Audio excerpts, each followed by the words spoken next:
Hello, this is Alex with Grow How, and today we're going to be planting some seeds in the pandemic garden. We've got a bag over there. I'm going to put some kale in. I'm going to put in some radishes, and I don't know what else I'm going to do. There's going to be a difference in the way I plant the unmulched side versus the mulch side. The mulch does make a difference, and those are things that you might want to pay attention to. My first step is to put an old-fashioned furrow. Now this is not a furrow for watering like I would have grown up with and did grow up with, but I want somewhere to put the seeds. Now you'll notice I'm still cutting through this just really annoying layer of turf. That stuff hasn't broken down yet. You'll also notice that this soil is just simply not soft and fluffy. If I wanted to till, I could get it all nice, soft, and lush and wonderful for planting. Tilling's not good for the soil. And while it does make planting easier, especially if you're on a farm situation where you have to plant so much, the reality is I don't need it. Even though this is kind of tough soil, these plants are going to root just fine. Now I've thought about it, and I'm going to add some Swiss chard along with my kale because I like some Swiss chard as a green. It's one of my favorites, and it'll probably be harvestable before the kale. I'm just going to sprinkle some seeds into this side of the furrow. I'm going to thin those out, and I'm going to actually harvest what I thin, and I will eat that because that's just what I do. Now I've got my beloved Swiss chard here, and each one of these, I don't know if you can see them in the camera, each one of these Swiss chard seeds is actually a seed pod, so there's multiple seeds in there. I don't want to plant these as heavy as the kale, and I actually went pretty heavy on the kale because honestly it's old seed and I don't expect as good a germination.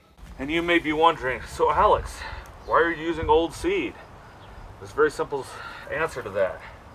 I bought a bunch of new seed and I have no idea where it went. So I'm going to go ahead, plant old seed. The kale and the radishes will be good.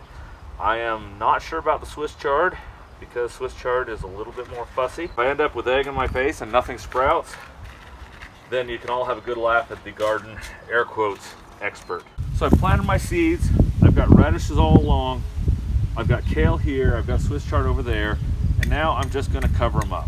This is kind of hard in this raggedy old grass soil, but that old grass is going to provide a lot of good organic material which will eventually improve this area a lot. In fact, that's one thing I have to say I like about turf grass is you have a couple years of turf grass, or 5 or 10 actually, and then by the time you're ready to get rid of it, if you've run your turf grass correctly and watered it and taken care of it properly, it does leave the soil in actually rather good condition if you've done it right.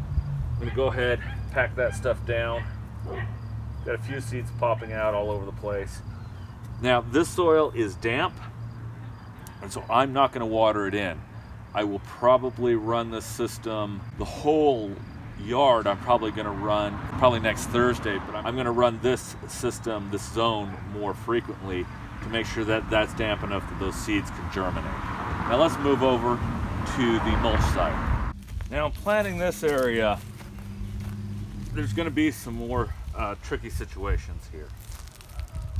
We're still going to go along where the water is, and hopefully you can see it on the camera, but this is really nice and moist. It's not soggy, but it is very moist. Now you'll notice I'm going down pretty far. Because this compost, this mulch is so loose, it is roughly composted, meaning it sat around for a long time.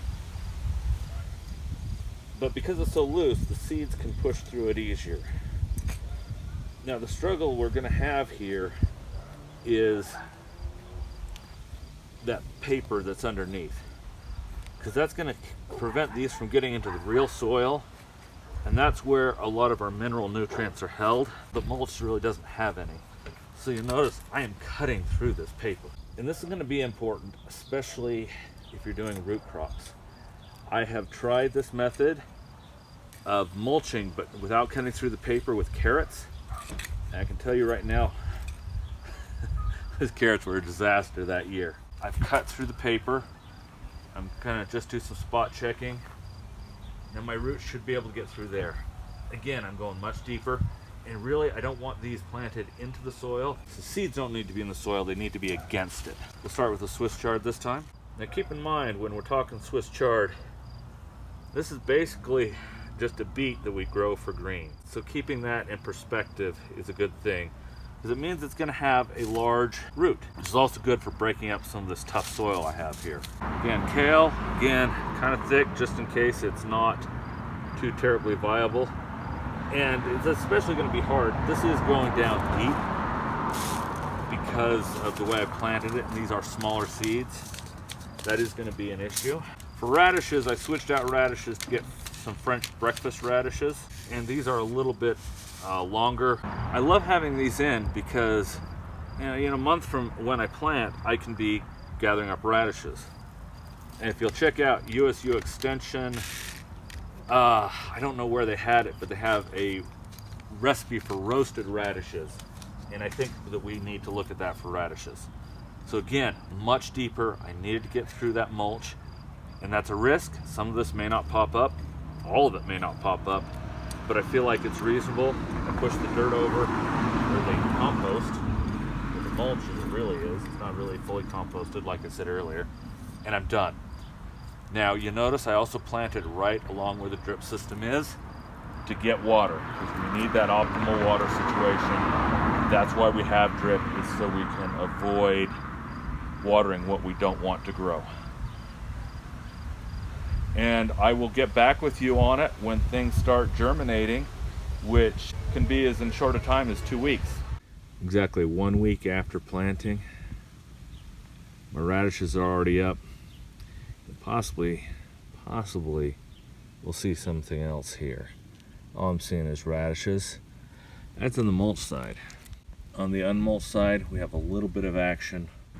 Not nearly so much action, and certainly there are things other than radishes that are growing.